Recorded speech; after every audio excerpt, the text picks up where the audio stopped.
Yes. So what? Stupid shit. I know what you're doing. Fuck. It's not gonna work. Enough already! What is this? Interrupt me again and I will execute you on the spot, Lance Corporal.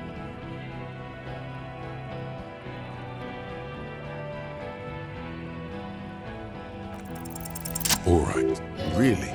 No, you only have time for one argument. Choose wisely. What always happens when you get good at your job? That name meant night raids. Fucking extrajudicial funky time. The same thing happened when we were called whatever the fuck it was. Probably won't be called. Not after this shit. Okay, it's not much, but he's thinking about something else, and his hand is off the gun. This did dangerous. Ask about him first. You don't want personal facts about his dead friend coming out of your mouth. He has to start it. Yeah, I don't fucking act so well. Laylee had a hard-on for making faces for you natives. Fucking food aid shit. That shit is done now. Trigger time. Sergeant Major Raoul Cortiner, reporting in to burn this fucking mud hut to the ground. For killing, maiming, and humiliating our commanding officer, you're all sentenced to death by lead.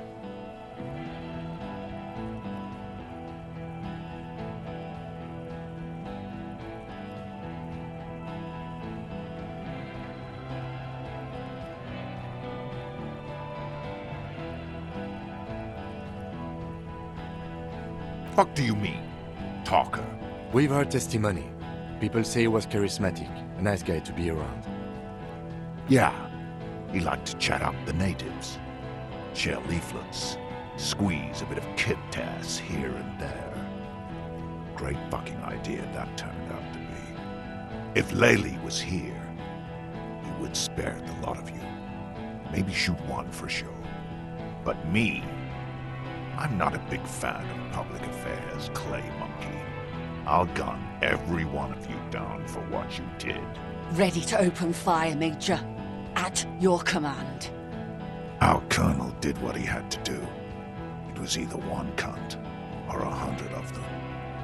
Rude here. In your shit pipes, right in the fucking... He likes to fire mortars at random coordinates. Wipe out mud huts like that. When he gets bored, Laylee knew how to command. He was a good commander. I can see you miss him. Oh yeah, he would have commanded this fuckhell way better than I did. But that didn't happen, because Hayseed Bill and Kipty the Kipt here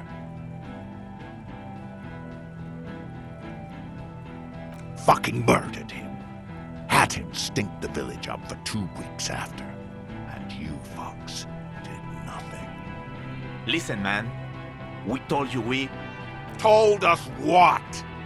What did you say? Who said that? Tattoo fuck, you'll die first! Baby blue, yeah. Like someone fucked up and put a baby's eyes on a grown man. It was creepy, but bitches like that shit, I guess. Or, I don't know what bitches like. I just know how to mow down plots.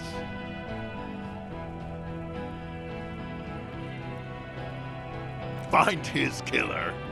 Cop, his killer, stands right there, shitting his pants, and you're standing in the way, protecting him. I know what this tactic is, Silo Sam. You're gonna die for them. Right here. Today. Big talk, but you got him to admit he's a bad leader. It's a small thing, but it got him off center.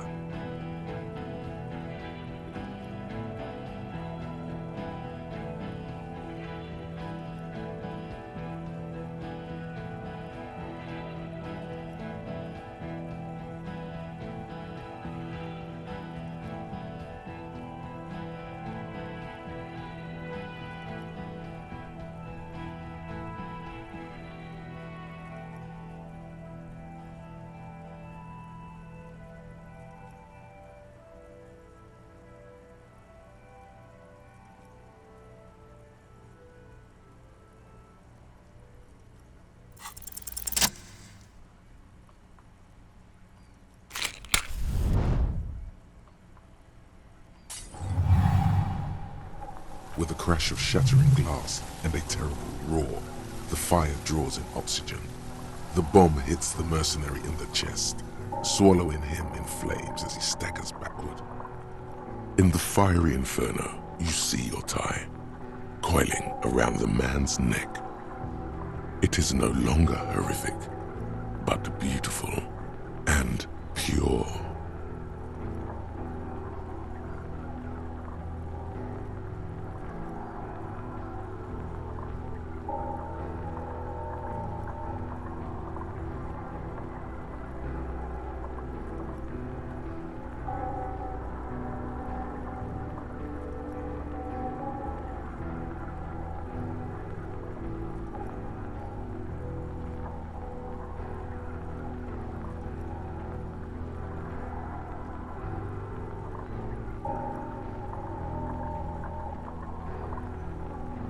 I only ever wanted you to have fun, Harry.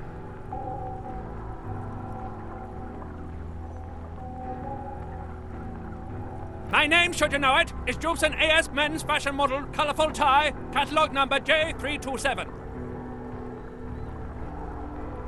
One day a sad man walked into a clothing store. He looked really darn like he hadn't had fun in years. He needed someone to show him how to rock and roll again. Jubson AS catalogue number J327 shone on the tie rack, trying to get his attention. The sad man picked it up and put it on. He looked at himself in the mirror, didn't smile.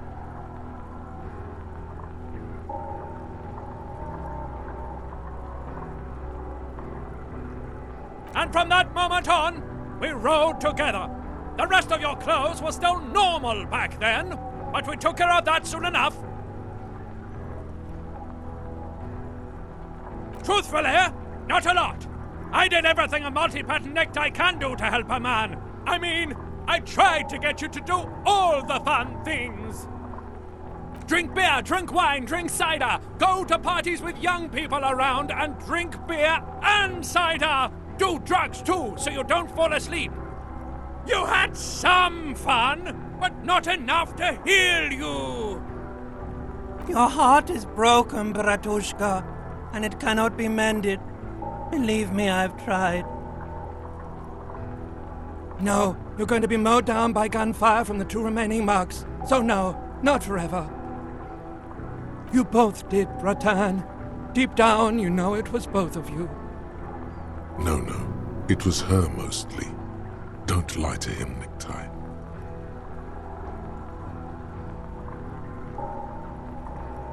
This guy, well, his face has cracked open into a scream of terror. It looks like he's performing some sort of a shamanistic dance that requires you to be on fire.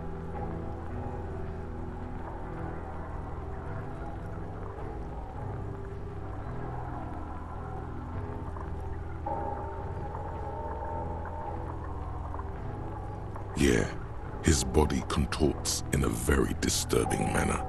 There's no mincing words with this one.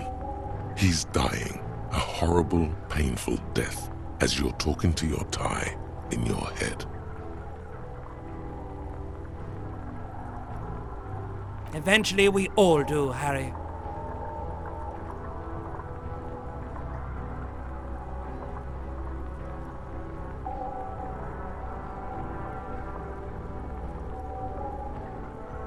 See you on the other side.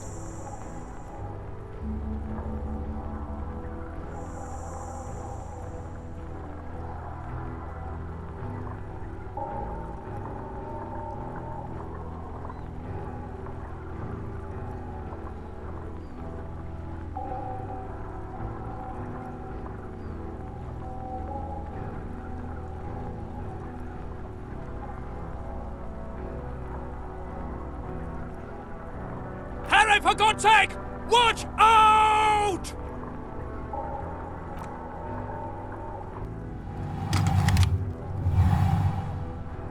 To your right, the killer raises his rifle and takes aim at you. His moves are steady, but the long barrel of the rifle sways slowly. You leap left. A swarm of angry lead passes mere millimeters from your side, tearing fabric off your coat. Feels like the lightest of tucks. The man tilts his head, trying to see through the clearing smoke for the next shot. God, please. 2 shots ring at once. One from the lieutenant's pistol, and the other from DePaul's. It's aimed at the lieutenant, but it misses. You hear a scream behind you.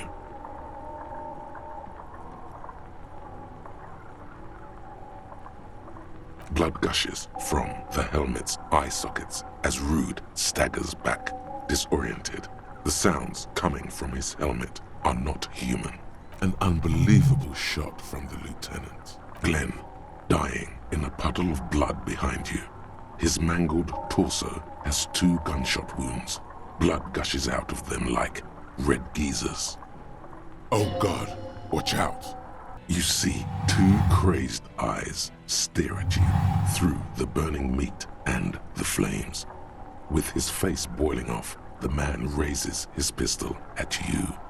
Then he squeezes the trigger.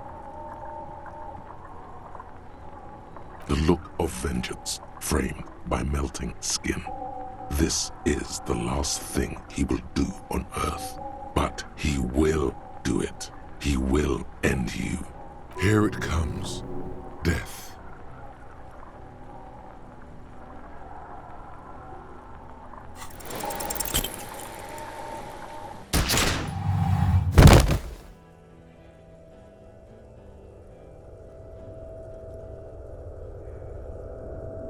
You can't. There is no time. Something inside your pelvis explodes. Your entire lower body is on fire, and your legs can't support you. You fall down like a rag doll. The pain is too immense to scream. It pushes the air out of your lungs. Everything goes dark, a distant blur as you recede into it.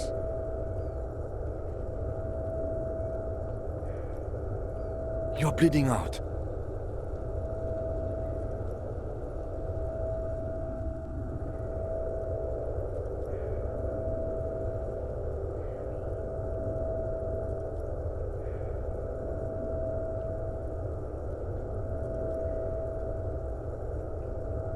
Stay with me.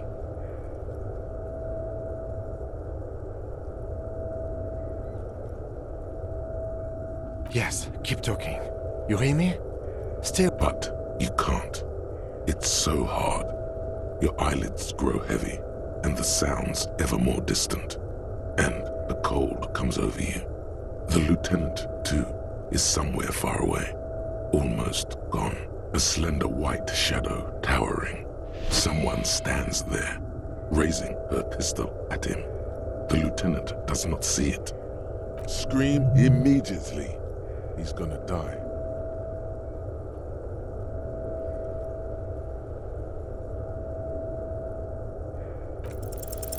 No, you say, and hand out your firearm to him.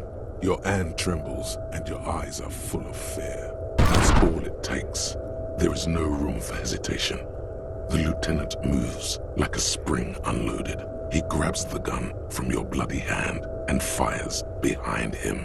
You hear a faint scream, a woman's. Then the sound disappears, like someone pressed stop on the tape. The woman is gone. So is Kim. This is death. One more door, baby. One more door. The fight? There is no fight. The fight is over. It was lost 1,000 years ago. You have laid here forever. Keep falling deeper. Take the door. He's not taking it. His body is not taking it. Oh God, no. He's not disintegrating. He's swelling up instead. Over the hours, hurting, moaning in his sleep, and rotting, and being disinfected, and smelling of drugs, and feeling saliva in his mouth. drifting in painkillers, thrashing in his warm sleep. He can't go. Not before the case is solved. Hours turn to days. Soon he will get up again and go through it again. Finally, we know what the infernal engine was outside. The clarion call.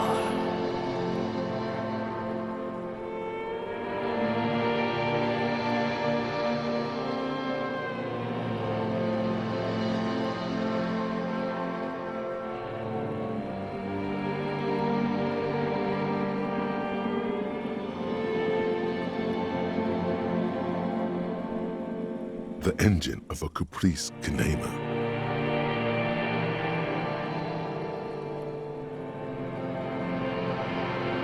No, it was him. He is the infernal engine. Can't you see? He never stops. He only gets worse.